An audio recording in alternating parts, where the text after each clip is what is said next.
Good evening बच्चों। 88%। Sir ये कौन सा फिगर है? बच्चों अगर हम उस परसेंटेज को जोड़ें जितना ये बच्चे गलत करके आए हैं और जो बच्चों ने इसको छोड़ा है, इन दोनों के परसेंटेज को अगर ऐड करेंगे तो हमको मिलेगा 88%। इस सवाल को 88% बच्चे या तो गलत करके आए हैं या उन्होंने स्किप कर दिया। सिर्फ 12% बच्चे ही इसे सही कर पाए हैं।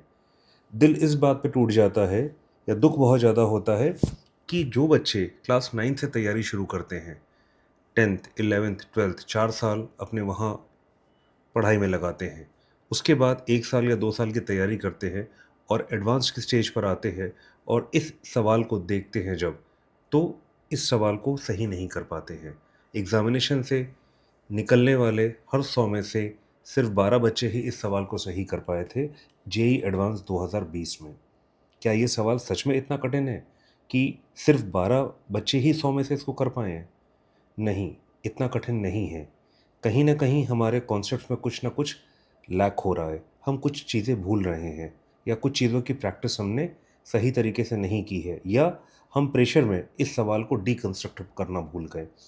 हम जितना सवाल को डीकंस्ट्रक्ट करेंगे बच्चों, ये सवाल उतनी आसानी से सॉल्व होगा। अगर मैं ये कहूँ कि इस सवाल में 5 कॉन्सेप्ट पूछे गए हैं और 5 स्टेप्स में इस सवाल को सॉल्व कर सकता हूँ, तो आप क्या कहोगे? है ना आसान ये? चलिए मिलकर सॉल्व करते हैं इस सवाल को और इस फिगर में नहीं आना है हमें, हमें इस 12% में आना है ताकि ये सवाल हमारा सही हो और ऐसे सवालों को हम छोड़ कर ना आ जाएं और अपने मार्क्स की आहुति ना दे दें। ये सवाल को समझते हैं, डीकंस्ट्रक्ट करते हैं, सवाल में पूछा क्या गया है। सबसे पहले हमको एक फंक्शन दे रखा गया है जो -1 1 से r की तरफ जा रहा है, यानी ये इसकी कोडोमेन, ये इसकी डोमेन हो गई, ये इसकी रेंज हो गई। g -1 से 1 इसकी डोमेन और रेंज हो गई 1 से -1 से 1। ये देखिएगा यहाँ पे जो है वो चीज़ यहाँ पर दे रखी गई है, be defined as 2x minus 1 का मॉड प्लस 2x प्लस 1 का मॉड। ठीक है, यानी यहाँ पर पहली चीज़ जो हमको दे रखी गई है वो है एब्सोल्यूट वैल्यू फंक्शन। इसको हम लोग एक और नाम से जानते हैं, मॉडुलस फंक्शन के नाम से। उसके बाद हमको दे रखा गया है gx, x माइनस GIF(x). अगली चीज़ जो हमको दे रखी गई है वो जिफ फंक्शन है। जिफ फंक्शन का मतलब हुआ ग्रेटेस्ट इंटीजर फंक्शन। तीसरी चीज़ हमको दे रखी गई है, हमने f ऑफ gx यानी fgx बनाया, यानी हमने कंपोजिशन ऑफ फंक्शन किया। इसके बाद हमसे कहा गया late c be the number of points in the interval -1, 1 at which this particular function composite function is not continuous। अगली चीज़ जो हमारे पास आ गई बच्चों वो है कंटिन्यूटी की। नॉन कंटिन्यूस पूछा है तो हम कंटिन्यूटी पे बात करेंगे तो हमारी नॉन कंटिन्यूटी निकल आएगी। उसके बाद कहा गया D be the points in number of points in the interval -1, 1 eight which this function is not differentiable, यानी हमने डिफरेंशिएबिलिटी की बात भी कर ली। यानी बच्चों क्या हुआ, हम लोगों ने 5 कॉन्सेप्ट्स निकाले इस छोटे से सवाल में। एक हमारा एब्सोल्यूट वैल्यू फंक्शन, दूसरा हमारा ग्रेटेस्ट इंटीजर फंक्शन, तीसरा हमारा कंपोजिशन ऑफ फंक्शन, चौथा हमारा कंपोजिट कंटिन्यूटी एंड पांचवा हो जाए तो हमारा डिफरेंशिएबिलिटी। इस सवाल में 5 अलग अलग कॉन्सेप्ट्स को इस्तेमाल किया गया है और एक साथ बहुत ही ब्यूटीफुली आईआईटी ने क्लब कर दिया है। हम पहले इन 5 परतों को अलग करेंगे। इन पांचों कॉन्सेप्ट्स को बेसिक से समझते हैं। ये पांचों कॉन्सेप्ट्स हमारे एनसीईआरटी की किताबों में दे रखे हैं। हम एक एक करके समझते हैं और देखते हैं कैसे ये चीज़ वर्क करती है। हम पहले इसको समझेंगे, फिर इन्हीं डेफिनेशंस के थ्रू हम इस सवाल को सॉल्व करेंगे और कोशिश करेंगे कि हम इस जगह पे आ जाएं। At the end of this lecture आप इस जगह पे नहीं खड़े होंगे, ये मेरा आपसे वादा है। चलिए शुरू करते हैं। एक एक कॉन्सेप्ट को हम समझते हैं। पहले क्या दे रखा है, सबसे पहले हमारा आता है absolute value function. Absolute value function जिसको हम लोग पॉपुलरली जानते हैं अपने मॉडुलस फंक्शन के नाम से। इसकी पहले हम डेफिनेशन समझ लेते हैं। F X is equal to mod X. इसका मतलब होता है एक्स अगर X greater than equal to 0 है और -x अगर x लेस देन 0 है। यानी इसमें मैं पॉजिटिव नंबर डालूं या नेगेटिव नंबर डालूं, मुझे हमेशा पॉजिटिव मिलेगा। पर ये तो हो गया आउटपुट। पर इनमें कुछ भी, इनमें नेगेटिव भी जा सकता है और पॉजिटिव भी जा सकते, दोनों जा सकते हैं, पर आउटपुट इसका हमेशा पॉजिटिव आएगा। इसकी वैल्यू जो होती है x होती है अगर x greater than equal to 0 है, और अगर x 0 से छोटा है तो -x लगाने से इसकी वैल्यू पॉजिटिव हो जाएगी। तो ये हमारा मॉडुलस फंक्शन की डेफिनेशन है। अगर हम अपने गिवन फंक्शन को समझते हैं, यहाँ पर वो हमको दे रखा गया mod 2x minus 1 plus mod of 2x plus 1। देखिए, हम इसको पहले ले लेते हैं पार्ट नंबर ए, इसको लेते हैं पार्ट नंबर बी। हम ए की तरफ जाते हैं। ए हमको दे रखा गया है 2x माइनस 1। देखिए, बाय डेफिनेशन ये हो जाएगा 2x minus 1 if 2x minus 1 is greater than equal to 0, यानी 2x is greater than equal to 1, यानी x is greater than equal to half. ये हमारा पहला पॉइंट आ गया। ठीक है, ये हो गया। अगला पॉइंट हम देखते हैं, 2x माइनस 1 का mod will be equal to -2x minus 1, यानी -2x प्लस 1। कब होगा? जब x 2x minus 1 is less then और लेस देन 0, यानी 2x is less then 0, sorry less than 0 नहीं होगा, ये हो जाएगा लेस देन 1 हो जाएगा, x is less than half. ये मेरा दूसरा पॉइंट आ गया।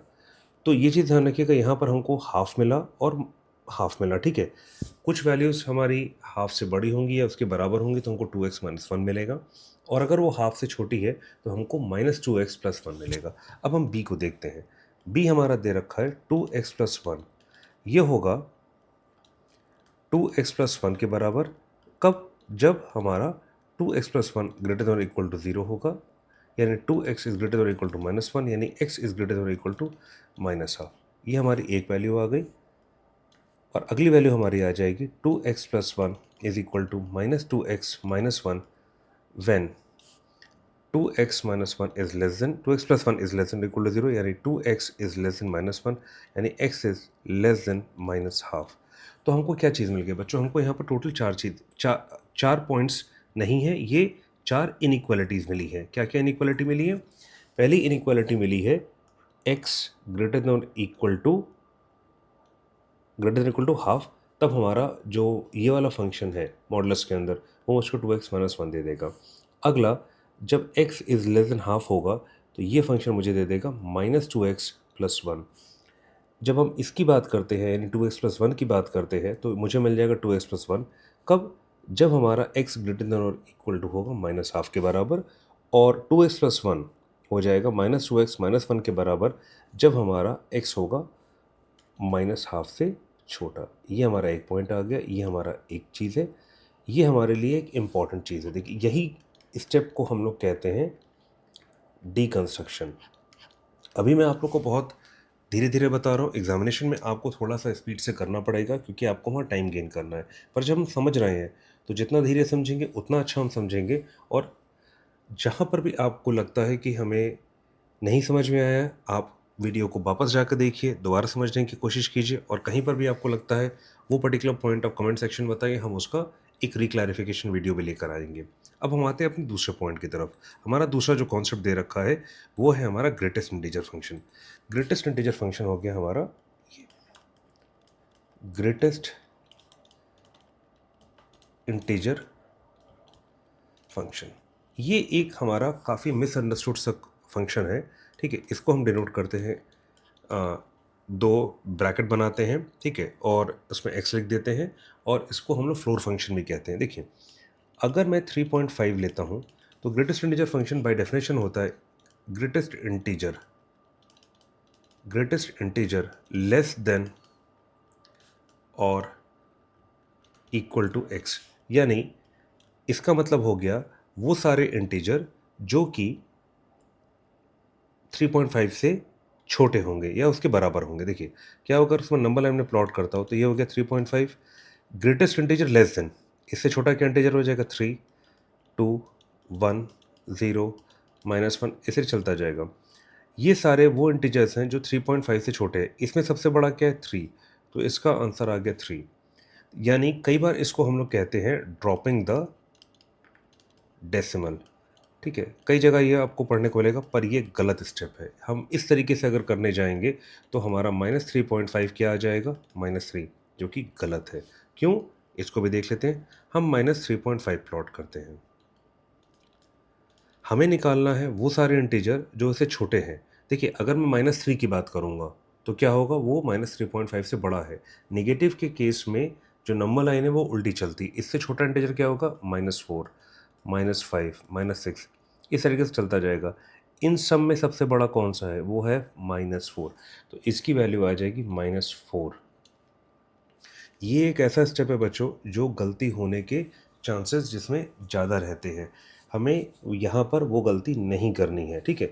हमारी टीम ने ये भी एनालाइज करने की कोशिश की कि जो इतने सारे बच्चे इसको छोड़ कर आए हैं, 57.95% बच्चे छोड़ कर आए हैं, या 30% जिन्होंने गलत किया है, कहाँ कहाँ वो गलती कर सकते हैं। तो हमारी टीम को लगा कि एक पॉइंट ये भी हो सकता है कि हम इसको भी 3 लिख दें और इसको -3 लिख दें। बच्चों, ये गलती मत करना, ये -4 के बराबर होगा, ठीक है। अब हम आते हैं अपने जो हमारा जी एक्स दे रखा है, जी एक्स है हमारा x माइनस मॉड एक्स। अच्छा, x वैल्यूज़ कहाँ से लेगा, देखो बच्चों, x हमारे जो वैल्यूज़ लेगा वो ले रहा है x लाइज बिटवीन -1 to 1। क्यों, ये हमें कैसे पता, ये दे रखा है बच्चों यहाँ पर, इस जगह पे g वैल्यूज़ पिक करेगा -1 और 1 के बीच में, देगा वैल्यूज़ -1 और 1 के बीच में, ये बात ध्यान रखिएगा।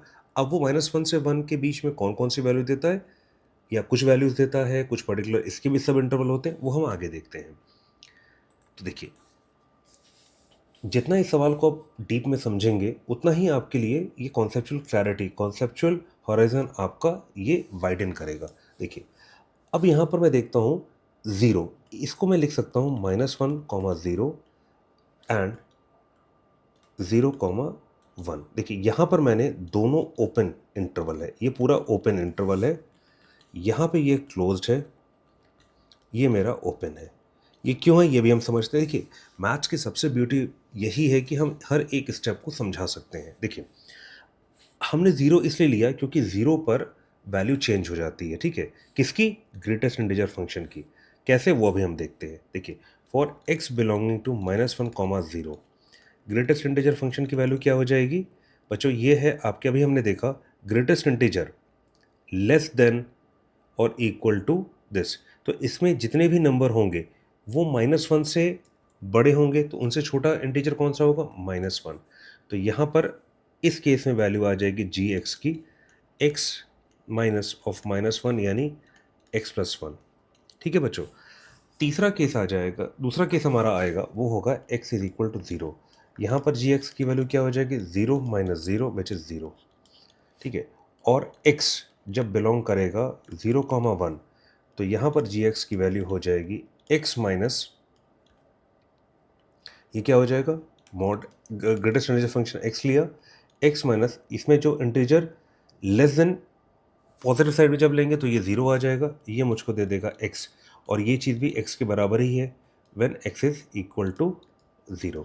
तो इसीलिए जब हमने देखा कि x हमारा इनपुट 0 हो रहा है और x यहाँ इनपुट हो रहा है, तो हमारा आउटपुट क्या आ रहा है, आउटपुट आ रहा है 0, क्योंकि 0 भी वैल्यू हो रही है, और 1 ओपन आ रहा है, क्योंकि 1 यहाँ पर एक्चुअली अचीव नहीं होगा।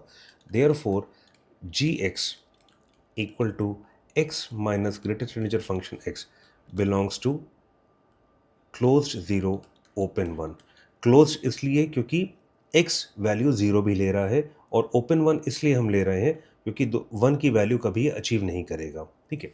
ये एक हमारे लिए बहुत इंपॉर्टेंट स्टेप है बच्चों, ये डिसाइड करेगा कि हमारा कंपोजिशन ऑफ फंक्शन में कैसे ये काम करेगा। देखिए, हमको क्या दे रखा है, इसके मायने क्या है, व्हाट डज दिस मीन, ये हो गई इस फंक्शन की रेंज, जो कि सबसेट है हमारा, किसका सबसेट है, -1, 1। देखिए, 0, 1, ऑब्वियसली अगर मैं यहाँ प्लॉट करता हूँ -1, 0, 1, तो ये पूरा जो इंटरवल है ये है,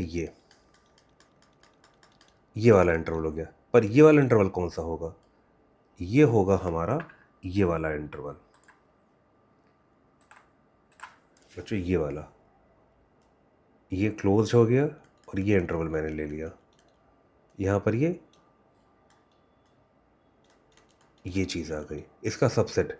यानी जब हम सवाल को सॉल्व करेंगे तो हमें इसको लेकर चलना है एफ जब हम पिक करेंगे, ना कि जो एफ की रेंज, एफ की हमको जो डोमेन दे रखी है इसको इसको नहीं पिक करेंगे जब हम कंपोजिशन करेंगे।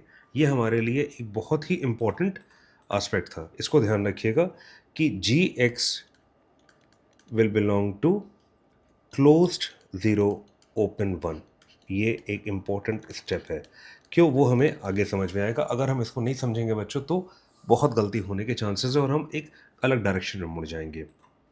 हमारा जो तीसरा कॉन्सेप्ट आता है इसमें वो है कंपोजिशन ऑफ फंक्शन। उसको भी एक बार हम लोग देख लेते हैं। कंपोजिशन ऑफ फंक्शन ये हो जाएगा एफ ऑफ जी एक्स का मतलब हो जाता है एफ जी एक्स, यानी यहाँ पर f हमारा क्या दे रखा है, -1 से 1 टू r, g हमारा दे रखा है -1 से 1 टू -1 टू 1। देखिए हम इसकी जब बात करेंगे तो इनपुट लेंगे यहाँ से, इसका आउटपुट आएगा यहाँ पे, जो कि हमने देखा क्लोज ज़ीरो ओपन वन है।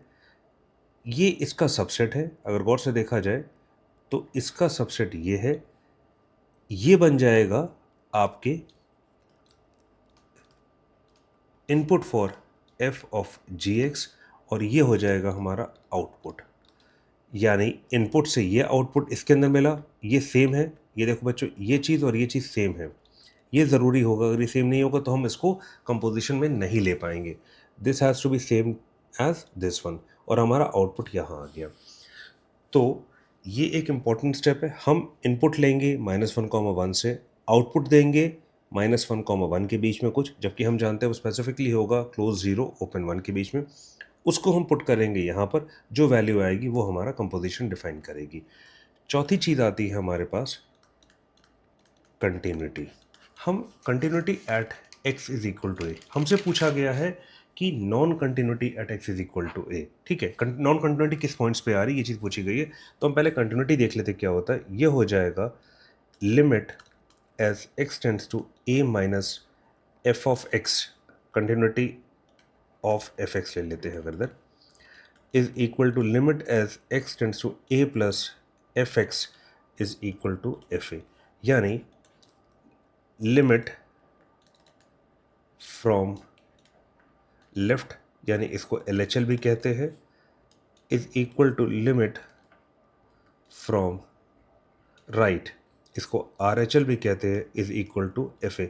यानी लिमिट फ्रॉम लेफ्ट को एग्जिस्ट करना होगा, लिमिट फ्रॉम राइट को एग्जिस्ट करना होगा, इन दोनों को बराबर होना होगा, और इन दोनों को बराबर होना होगा एफ ऑफ ए के बराबर। ये होता है बच्चों कंटिन्यूटी की बात।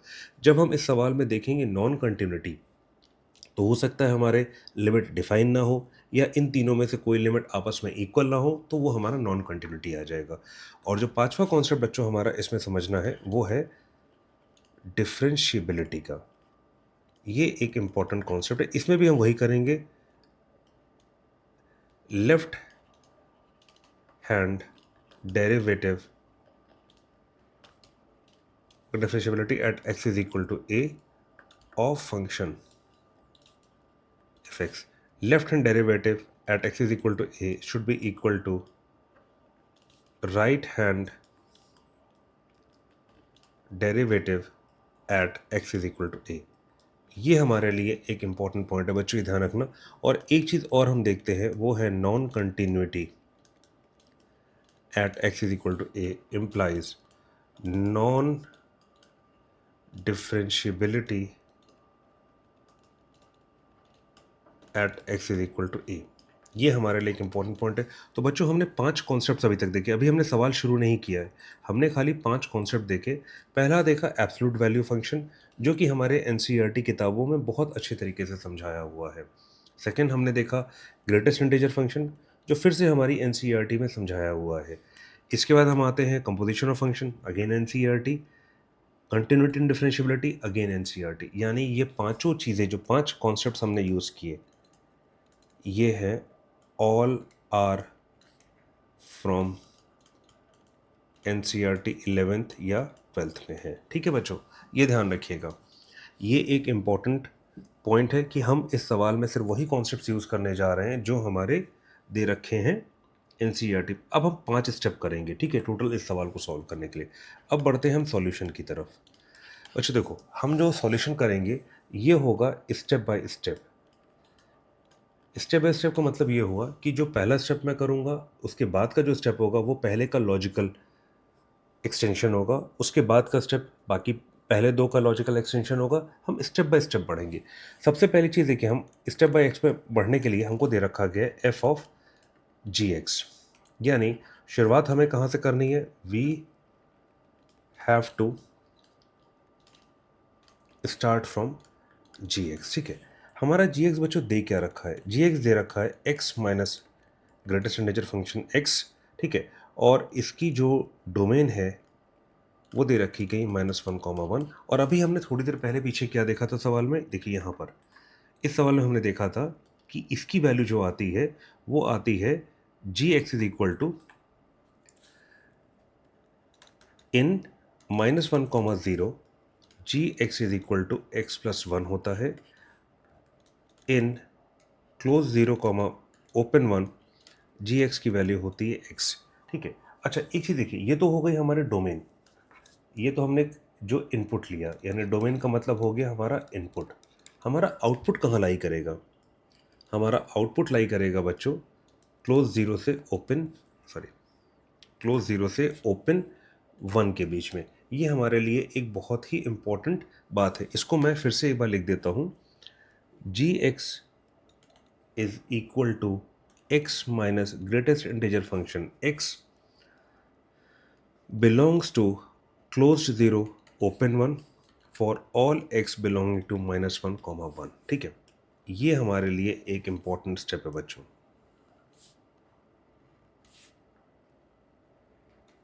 ये देखिए, ये हमारे पास जी एक्स का वैल्यू आ गई, ठीक है।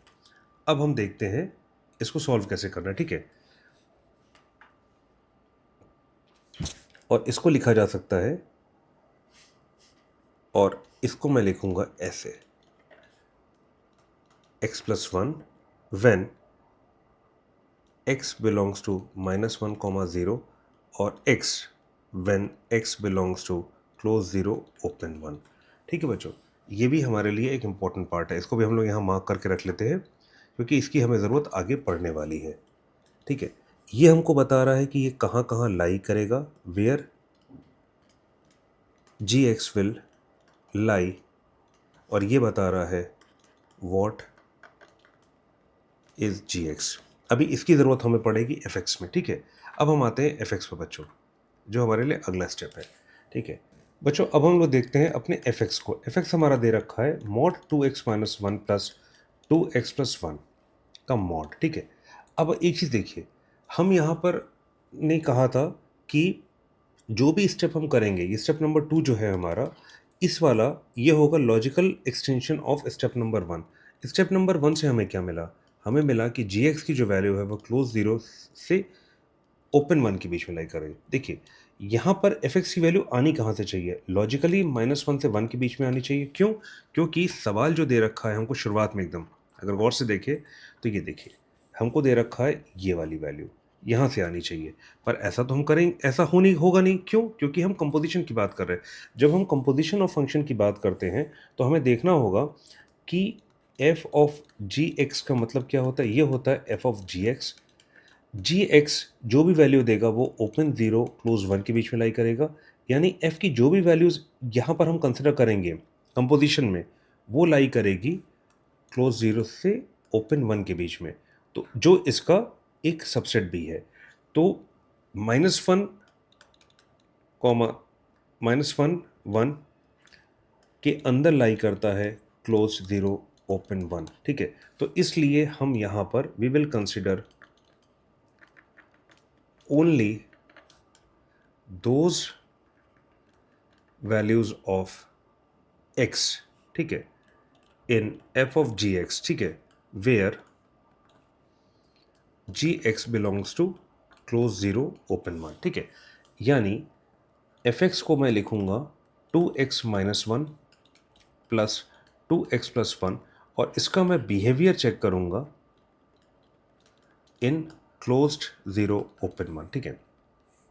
इसको मैं कहता हूँ अपना a1 क्योंकि a मैं पहले यूज़ कर चुका हूँ, इसको मैं कहता हूँ अपना b1। चलिए अब हम a1 को देखते हैं।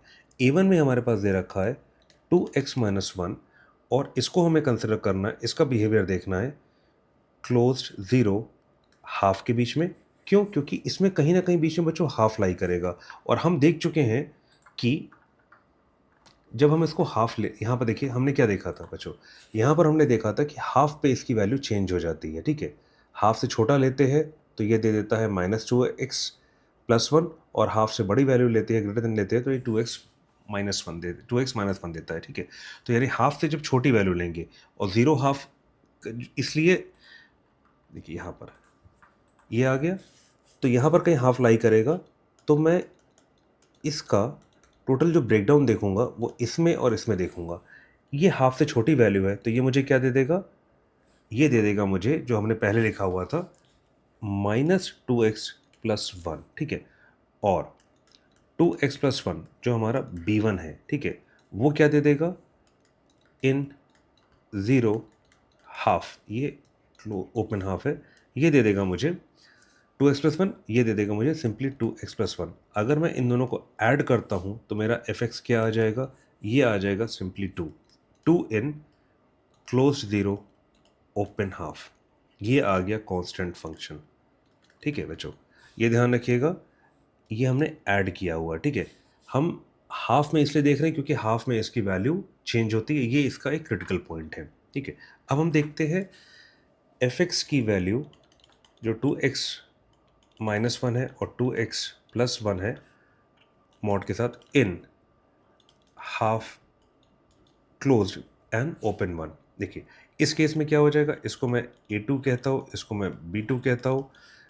a2 क्या दे देगा मुझे, हाफ से बड़ी अगर मैं लेता हूँ तो हाफ से बड़ी अगर मैं लेता हूँ तो मुझे 2x माइनस 1 का मॉड ये दे देगा मुझे। हाफ अगर मैं रखता हूँ यहाँ पर तो ये मुझे 1 0 दे देगा और उससे बड़ी वैल्यू देगा, ये दे देगा 2x माइनस 1 और 2x प्लस 1 ये मुझे दे देगा 2x प्लस 1, ठीक है। ये क्या है, when x belongs to closed half open 1। तो इन दोनों को जब मैं ऐड करूँगा बच्चों तो मुझे क्या मिल जाएगा, ये दे देगा 2x minus 1 plus 2x plus 1 is equal to 4x, ठीक है, इन हाफ और 1 में, ठीक है, इन क्लोज्ड हाफ एंड ओपन 1। तो इसका मतलब क्या हो गया, fx क्या आ गया बच्चों मेरा, ये आ गया 2x belonging to 0 closed open half 4x x belonging to closed half open 1, ठीक है बच्चों। तो ये आ गया मेरा ये चीज़। अगर इसको मैं ड्रॉ करता हूँ बच्चों तो इसका मतलब क्या हुआ, ये मेरा पॉइंट अगर हो गया हाफ और ये मेरा अगर पॉइंट हो गया 1 तो ये यहाँ तक कांस्टेंट जा रहा है और इसके बाद ये राइज करेगा, ठीक है।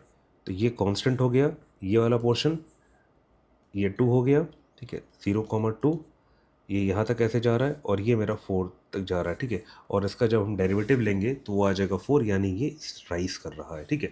तो बच्चों अब हमारे पास दो चीज़ें आ गई, ठीक है, जो हमारे आगे बढ़ने के लिए बेहद ज़रूरी है। fx मेरे पास आ गया 2x belonging to closed zero open half, 4x x belonging to closed half open 1। और दूसरा मेरे पास आ गया gx which is x plus 1 कब आएगा, इन -1,0 एंड x इन 0,1, ये क्लोज हो जाएगा, ठीक है बच्चों। ये मेरे पास दो फंक्शन आ गए। अब हमें इस दोनों का कंपोजिशन लेना है। हमने सबसे पहले ये निकाला, इसलिए निकाला क्योंकि ये अंदर दे रखा था, कहाँ पे, f ऑफ gx के। इसके बाद हमने सेकंड स्टेप में ये निकाला, फर्स्ट स्टेप में ये निकाला। अब थर्ड स्टेप में हम लोग इसका कंपोजिशन लेते हैं। ये हमारे लिए एक बहुत इंपॉर्टेंट स्टेप है बच्चों, कंपोजिशन लेना, ठीक है। अब कंपोजिशन लेने के लिए हम क्या करेंगे, देखिए जो वैल्यूज़ हैं वो कहाँ कहाँ चेंज हो रही हैं। हमें शुरू में देख चुके हैं कि जो हमारा फंक्शन है, ठीक है, fx, वो कहाँ कहाँ चेंज होता है, वो -1/2 0 और -1/2 और हाफ पे हो रहा है और ये 0 पे हो रहा है। तो हमें जो भी इंटरवल लेना है, हमें टोटल 5 रीजन्स मिलेंगे जहाँ पर हमें फंक्शन को देखना है, ठीक है। 5 हमें इसलिए मिल रहे हैं बच्चों क्योंकि इन फंक्शंस का बिहेवियर अलग अलग है उन पांचों इंटरवल्स मैं नहीं कहूँगा, 5 रीजन्स कहूँगा, क्योंकि इसमें 4 इंटरवल होंगे और एक सिंगल पॉइंट होगा। ये बात हमें ध्यान रखनी। गलती हमसे क्या होती है कि हम इसको कई बार समझ नहीं पाते हैं, ठीक है, और गलत इंटरवल्स में चले जाते हैं, ठीक है। तो हमें देखना होगा कि किन किन पॉइंट्स पर ये गड़बड़ी, कहाँ कहाँ फंक्शन हमारा चेंज होता है। हमारा जो एफ एक्स है वो हाफ और माइनस हाफ पे हो रहा है, और जी एक्स हमारा कहाँ हो रहा है, वो हमारा ज़ीरो पे हो रहा है, ठीक है। तो हमारे पास जो रीजन 1 आ जाएगा वो बच्चों आ जाएगा -1 से -हाफ, ये पहला आ गया। रीजन 2 हमारा जो आ जाएगा बच्चों वो हो जाएगा क्लोज्ड -हाफ से 0 ओपन। R3 हमारा सिंगल होगा 0। R4 हो जाएगा हमारा ओपन 0 से हाफ ओपन। R5 हो जाएगा क्लोज्ड हाफ से 1 ओपन। देखो बच्चों, ये मैंने 5 रीजन्स लिए हैं, ठीक है, 5 डिफरेंट रीजन्स। इन रीजन्स को लेने का सिर्फ एक पर्पज़ है। हमने देखा था f की वैल्यू किस पे चेंज होती है, -हाफ और हाफ पे, ठीक है। वो एक बार फिर से देख लेते हैं, वो जगह कहाँ पे थी, पेज नंबर 2 पे हमारे थी, स्लाइड नंबर 2 पे देखिए। हाफ पे चेंज हो रही है और -हाफ पे चेंज हो रही है, और जो ग्रेटेस्ट इंटीजर फंक्शन था हमारा वो 0 के बाद यहाँ पर पलट जा रहा था। 0 से पहले x+1 आ रहा था और 0 के बाद x हमारा आ रहा था। ये हमने देखा था यहाँ पर, ठीक है बच्चों। ये देखिए x आ रहा है। तो ये एक ऐसी चीज़ है बच्चों जो हमें दिमाग में रखनी होगी, इसलिए 5 यहाँ नंबर 5 का बहुत अच्छी चीज़ है कि 5 कॉन्सेप्ट्स, टोटल 5 स्टेप और 5 रीजन्स। अब हम हर रीजन में देखते हैं क्या क्या वैल्यूज़ आ रही है। तो हमारा पहला रीजन हो जाएगा, पहला रीजन है -1 से -हाफ ओपन। अब देखिए यहाँ पर हमारा जी एक्स क्या हो जाएगा। जी एक्स हमने देखा था, बार बार इसको देखते बच्चों, जी एक्स हमारा था x+1 -1 से 0 के बीच में। तो -1 और -हाफ इसमें होगा, तो ये मेरा हो जाएगा x+1। x+1 कोई दिक्कत तो नहीं। अब देखिए हमारा x कहाँ लाई कर रहा है, -हाफ से -1 के बीच में। हमें क्या चाहिए, x+1, तो ये हो जाएगा -1 + 1 x+1 1 -half, this implies 0 x+1 half, ठीक है। तो देयरफॉर जो हमारा ये आउटपुट है, आउटपुट कहाँ लाई करेगा, output will lie in 0 and half, ठीक है। अब 0 हाफ में हमारा एफ एक्स क्या होता है, अब हमें इस पर एफ एक्स लगाना है, ठीक है, एफ ऑफ जी एक्स, ये हो जाएगा एफ ऑफ जी एक्स। हमारा इनपुट कहाँ, हमारा जो ये आउटपुट है 0 हाफ के बीच में लाई कर रहा है, यानी एफ के लिए इनपुट कहाँ लाई करेगा, 0 से हाफ के बीच में। अब हमारा 0 से हाफ के बीच में कहाँ आ रहा है, 0 से हाफ के बीच में हमारी वैल्यू आ जा रही है बच्चों सिंपली 2। ये हो गया हमारा पहले रीजन में एफ ऑफ जी एक्स, ये हो गया रीजन नंबर 1। रीजन नंबर 2 हम इसको देखते हैं, ये हो जाएगा हमारा closed -half and 0। G x क्या हो जाएगा, ये -हाफ कॉमा 0 दे रखा है, जी एक्स है -हाफ कॉमा 0, वो भी इसी में लाई करेगा, यानी फिर से ये मुझे क्या दे देगा, x+1, ठीक है बच्चों। अब देखिए x हमारा कहाँ लाई कर रहा है, x हमारा 0 और -हाफ के बीच में लाई कर रहा है। हमें यहाँ चाहिए x+1, this implies 1 -half, x+1 0 + 1, ये मुझे हाफ दे देगा, x+1 और ये दे देगा मुझे 1, ठीक है। यानी इसका जो आउटपुट है, output will lie in half 1, ठीक है। अब हमें क्या निकालना है, एफ ऑफ जी एक्स, यानी एफ ऑफ जी एक्स। इसका इनपुट कहाँ है, इनपुट तो ये वाला है ना, हाफ और 1। हाफ और 1 में क्या होता है, हाफ और 1 में देखें, अगर हाफ और 1 में क्या हो रही है, इसकी वैल्यू हो रही है 4x। तो यहाँ पर बच्चों आ गई 4x इसकी वैल्यू, ठीक है। और सिंस यहाँ पर क्या था 4x+1, तो ये हो जाएगा 4x+4, ठीक है। तो ये मेरा आ गया रीजन 2 में, ठीक है। ये हो गया हमारा R1 में, ये हो गया हमारा R2 में। अब हम R3 की तरफ आते। R3 रीजन में हम क्या देखेंगे, region number 3, x = 0। At x = 0, अब देखिए ध्यान से देखिएगा, x = 0 पे हमने क्या निकाला था, 0 आ जाएगी इसकी value, f(x = 0), this implies g of x is equal to 0, हमें निकालना है एफ ऑफ जी एक्स यानी एफ ऑफ जी एक्स यानी f of zero. F of zero क्या है बच्चों, वो एक बार देख लेते हैं। एफ ऑफ ज़ीरो हो जाएगा हमारा 2। ये देखिए क्लोज है, ध्यान रखिएगा, इसलिए मैं इसको 2 ले रहा हूँ, इसको 0 मत लिख दीजिएगा। ये भी एक पॉसिबल गलती का स्टेप है जो बच्चे कर सकते हैं, यहाँ आने के बाद वो रॉन्ग कर दे सकते हैं। ठीक है, ये आ गया हमारा R3 में वैल्यू। रीजन नंबर 4, ये है हमारा 0 ओपन से हाफ। जी एक्स, 0 और हाफ के बीच में जी एक्स की क्या वैल्यू होती है, ये बार हम लोग देख लेते हैं। जी एक्स की वैल्यू 0 हाफ के बीच में होगी एक्स। ठीक, कोई दिक्कत नहीं। ठीक है बाबा, हम यहाँ ले लेते हैं। एक्स हमारा कहाँ लाई कर रहा है, हाफ से 0 के बीच में, यानी output will lie in 0, half and this will be input of f of ji x. ठीक है, एफ ऑफ जी एक्स क्या हो जाएगा बच्चों, एफ ऑफ जी एक्स, इसका इनपुट क्या है, 0 और हाफ के बीच में लाई कर रहा है। 0 और हाफ में एफ की क्या वैल्यू होती है वो देख लेते हैं। 0 और हाफ के बीच में वैल्यू होती है सिंपली 2, तो हमारा इस रीजन में वैल्यू आ जाएगी 2। ठीक है, तो ये हो गई हमारा R4 में। ठीक है, अब रीजन नंबर 5 हम लोग देख लेते हैं। आई होप आप लोग इसको फॉलो कर रहे हो, कहीं पर भी डाउट होता है तो आप वीडियो को स्टॉप करके दोबारा उस चीज़ को समझ सकते हैं। रीजन नंबर 5 हो जाएगा क्लोज हाफ से ओपन 1। ठीक है, जी एक्स यहाँ पर देख लेते हैं, हाफ क्लोज्ड और ओपन 1 में क्या आता है, जी एक्स आ रहा है, इस बीच में एक्स आ जाएगा। ठीक, कोई दिक्कत नहीं, ये हो जाएगा एक्स। एक्स मेरा कहाँ लाई करेगा, वो लाई करेगा 1 और हाफ के बीच में, यानी output will lie in the interval half closed open 1।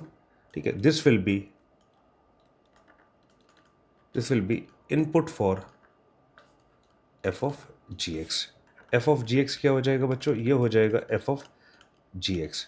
इसका इनपुट क्या है, हाफ क्लोज्ड और 1 के बीच में, वो भी हम लोग देख लेते हैं। इसकी वैल्यू क्या है, एफ एक्स की वैल्यू हो जाएगी हाफ, और इसमें ये हो जाएगी 4x, और यहाँ पर सिंपली x दे रखा है तो ये हो जाएगा 4x। ठीक है बच्चों, तो अब हम देख लेते हैं।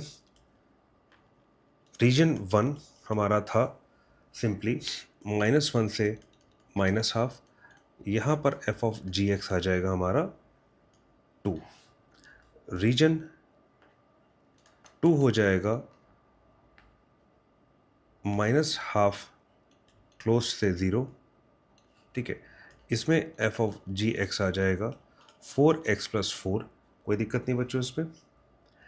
अगला हो जाएगा रीजन 3, यहाँ पर x इज इक्वल टू 0 है, ये मुझे दे देगा f of ji x is equal to 2। Region 4 जो हो जाएगा वो दे रहा है मुझे ओपन 0 से ओपन हाफ, ओपन 0 से ओपन हाफ, यहाँ पर एफ ऑफ जी हो जाएगा आपके 2। रीजन 5 हो जाएगा क्लोज हाफ से ओपन 1, ये मुझे दे देगा f of ji x 4x। बच्चों मैंने इसको ऐसे क्यों लिखा, इसको लिखने का मेन रीज़न ये है कि हमें देखना है कि वो कौन से पॉइंट्स हैं, क्रिटिकल पॉइंट्स, जिस पर हमें कंटिन्यूटी को निकालना है या डिफरेंशिएबिलिटी को चेक करना है, या जहाँ पे फंक्शन डिफरेंशिएबल नहीं है या कंटिन्यूस नहीं है। देखिए यहाँ पर वैल्यू चेंज हो रही है, यानी -हाफ एक हमारा क्रिटिकल पॉइंट हो गया। इसके बाद यहाँ पे एक वैल्यू चेंज हो रही है एफ ऑफ जी फंक्शन की, यहाँ पे हमारा पॉइंट हो जाएगा x is equal to 0।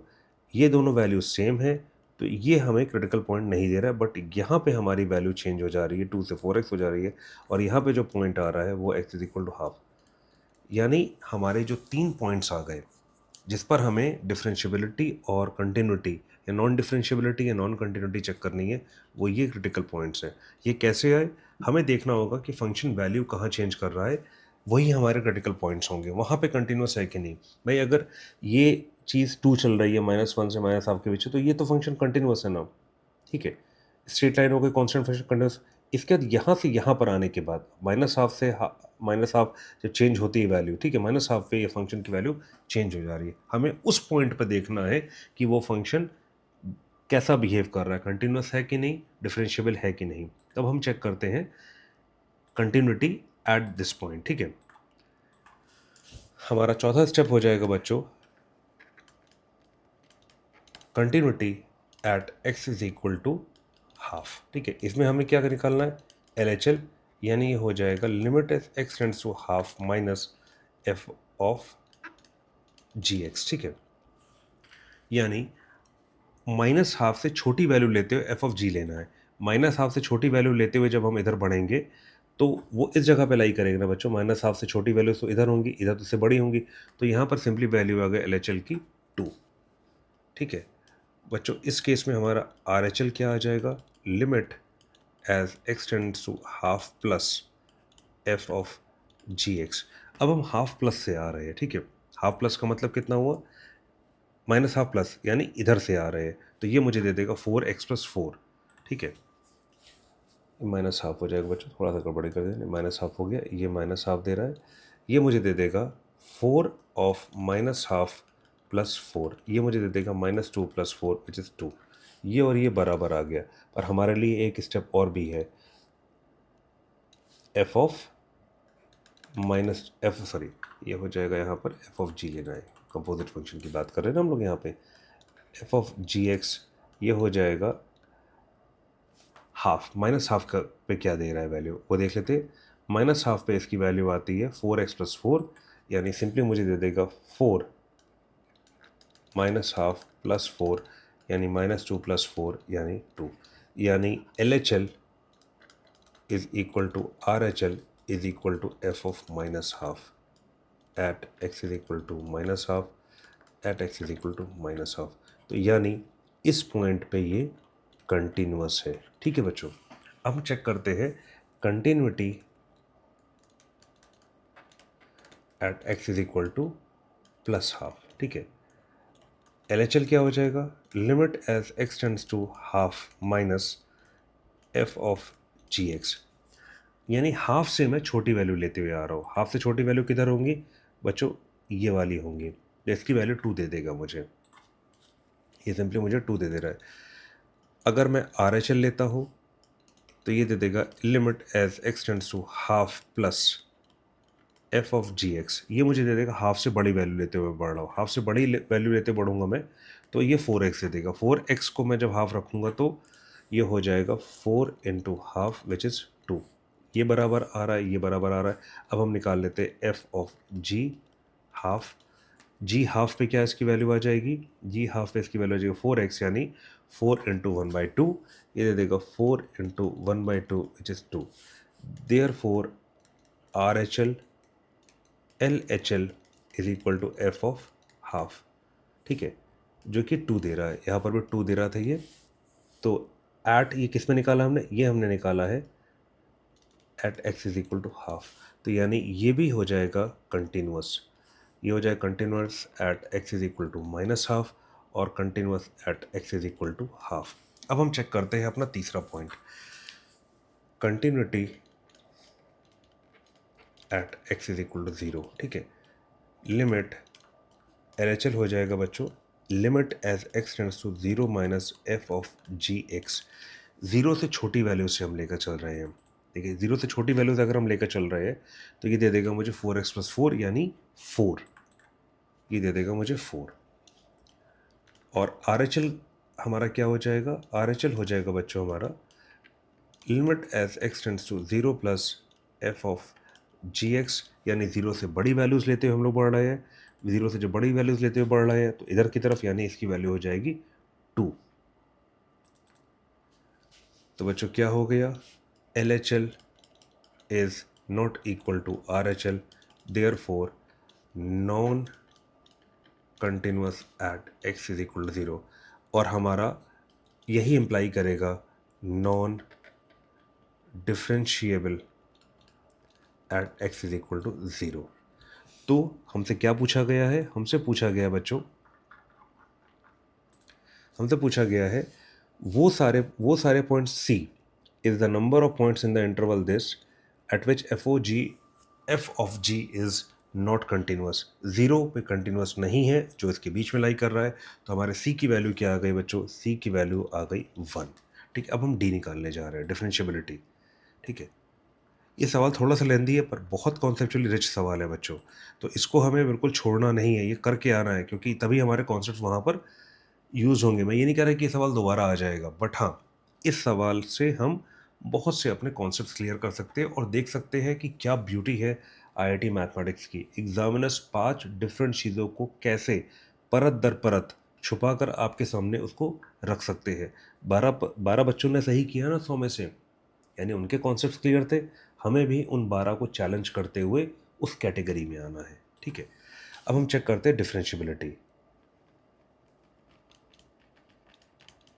Differentiability at x is equal to minus half. देखिए, ज़ीरो पे हम चेक नहीं करेंगे क्योंकि हम पहले ही जान चुके हैं कि उसकी वैल्यू वो वहाँ पे कंटिन्यूस नहीं है। तो यहाँ से हमको c क्या मिल गया बच्चों? c है 1 हमारा। अब हम d की तरफ बढ़ते हैं, ये मैंने लिखना उधर लिख दिया था।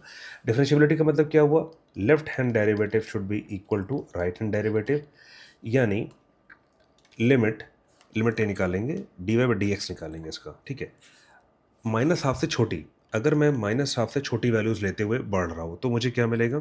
जब मैं माइनस हाफ से छोटी वैल्यूज़ लेकर बढ़ूंगा तो इधर से मिलेगा, यानी 2। इसका डेरिवेटिव क्या हो जाएगा? 0। तो इसका डेरिवेटिव हो जाएगा आपके यहाँ पर, अगर मैं इसको थोड़ा सा इस तरीके से देखता हूँ, जब मैं माइनस हाफ से छोटी वैल्यूज़ को लेकर बढ़ता हूँ, ठीक है, तो मुझे क्या दे देगा? एफ ऑफ जी आ जाएगा 2। This implies d y by d x f of ji x, ये मुझे दे देगा 0। और ये हो गया मेरा L H D. R H D क्या हो जाएगा? Minus half plus f of ji x, इसकी वैल्यू क्या हो जाएगी?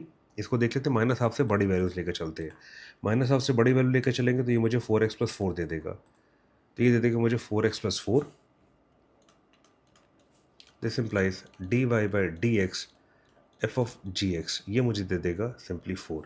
तो ये और ये बराबर नहीं है, तो इसका मतलब हो गया non differentiable at x is equal to minus half. ठीक है, अब हम चेक करते हैं at x is equal to half. Half plus पे देखते हैं अगर एल एच डी कितना आ रहा है। एल एच डी आ जाएगा एफ ऑफ जी एक्स, ये कितना आ रहा है? हाफ से बड़ी वैल्यूज़ लेते हुए आ रहे हैं। ठीक है, हाफ से बड़ी वैल्यूज़ लेते हुए आ रहे हैं, हाफ से बड़ी वैल्यूज इधर है, तो ये 4x दे देगा मुझे, ये मुझे देगा 4x। This implies d y by d x f of ji x, ये मुझे दे देगा 4। ठीक है, हाफ माइनस करते हैं तो ये हो जाएगा, ये सॉरी ये आर एच डी था, ये हो जाएगा बच्चों एल एच डी, यानी छोटी वैल्यू से थे, तो ये हो जाएगा एफ ऑफ जी एक्स, ये मुझे दे देगा हाफ से छोटी वैल्यूज लेते हुए आ रहे हैं। ठीक है बच्चों, तो ये हो जाएगा हाफ से छोटी वैल्यू 2, फिर से कांस्टेंट आ गया ये, तो ये दे देगा मुझे 2। This implies d y by d x f of ji x is equal to 0, ये भी बराबर नहीं है। तो फिर से आ गया non differentiable at x is equal to कितना आ गया बच्चों? माइनस, सॉरी हाफ के बराबर, यानी हमारे तीनों पॉइंट्स जो आ गए, यानी नॉन डिफरेंशिएबल किस किस पॉइंट पे नॉन डिफरेंशिएबल है बच्चों? ये at x is equal to half, minus half and 0। 0 हम वहीं से चेक कर चुके क्योंकि नॉन कंटिन्यूस है। तो d की वैल्यू आ गई 3, तो c कितना है 1, d कितना है 3, this implies c plus d कितना हो जाएगा बच्चों? 4। 4 लाने के लिए हमने बच्चों इतनी मेहनत की। ये सवाल अपने आप में बहुत इंपॉर्टेंट सवाल है बच्चों, गलती होने के बहुत चांसेस इसमें हैं। देखिए, इस सवाल को अगर हम सही करते हैं, ठीक है, तो वही डिफरेंस होगा कि हम क्या रैंक लाते हैं और क्या रैंक चाहते हैं। ये सबसे इम्पोर्टेंट है। जो रैंक हम चाहते हैं, अगर वो चाहिए तो बच्चों इस तरीके के सवालों को आपको प्रैक्टिस करनी पड़ेगी। इस तरीके के बहुत सवाल आते हैं जहाँ पर जो डिसाइड करते हैं आप क्या लाते हैं और क्या चाहते हैं, इस डिफरेंस को हमें मर्ज करना है। और टीम ज़ीरो फिनिटी की कोशिश यही है कि जो आप चाहते हैं वही आप लेकर भी आइए रैंक। ये एक कॉन्सेप्चुअल रोलर कोस्टर राइड थी जहाँ पर हमने 5 एनसीईआरटी के कॉन्सेप्ट्स को समझा, क्योंकि एग्जामिनर ने बहुत खूबसूरत तरीके से इसको इस सवाल में हाइड करके रखा हुआ था। हमने 5 स्टेप्स में ये सवाल सॉल्व किया, आंसर आ गया 4। ये एक छोटा सा नमूना था कि क्या एग्जामिनर पूछ सकता है अगर वो डीप कॉन्सेप्ट चेक करना चाहते हैं। यहाँ पर रोट लर्निंग, रोट मेमोराइजेशन यानी सिर्फ मेमोराइजेशन करके या सवाल को ऊपरी सतह से आपने सवाल सॉल्व कर लिया, वैसे नहीं कर पाएंगे। इसके लिए आपको चाहिए कॉन्सेप्चुअल क्लैरिटी। आप जहाँ से भी पढ़ रहे हो, आप अपनी कॉन्सेप्चुअल क्लैरिटी पर ध्यान दीजिए। अगर कॉन्सेप्चुअल क्लैरिटी क्लियर है तो कोई भी सवाल कठिन नहीं है, आईआईटी जाना उतना कठिन नहीं है। इसी उम्मीद के साथ कि आपको ये सवाल अच्छे से समझ में आया होगा, हम नेक्स्ट क्लास में एक और अच्छा सवाल आपके लिए लेकर आते हैं। हमारा मकसद किसी को डराना नहीं है ये स्टैटिस्टिक्स दिखा के। हमारा बस पर्पज़ ये है कि दिल कई बार सही में दुखता है कि बच्चे जो इतनी मेहनत करके जा रहे हैं, कैसे और क्यों ये सवाल गलत करके आ जा रहे हैं। कहीं ना कहीं वीक पॉइंट्स हैं, हमें उन्हीं वीक पॉइंट्स को खोजना है। स्ट्रॉन्ग व्यक्ति तो स्ट्रॉन्ग होता ही है, आप और स्ट्रॉन्ग हो सकते हैं अपनी वीकनेसेस पे काम करके, और उससे पहले हमें अपनी वीकनेसेस को पहचानना होगा। आज के लिए बच्चों इतना ही। इस तरीके के और वीडियोस के लिए हमारे चैनल को सब्सक्राइब कीजिए, लाइक कीजिए और वीडियोस को शेयर कीजिए अपने दोस्तों के साथ। ज्ञान बांटने से बढ़ता है, और जैसा हम हमेशा कहते हैं, दोस्तों के साथ ही आईआईटी पहुंचना है ना, किसी को छोड़ के तो नहीं जाना है ना पीछे। तो मिलते हैं आपसे नेक्स्ट क्लास में। Till then, it's your professor signing off for now. Have a good day, bye bye, take care.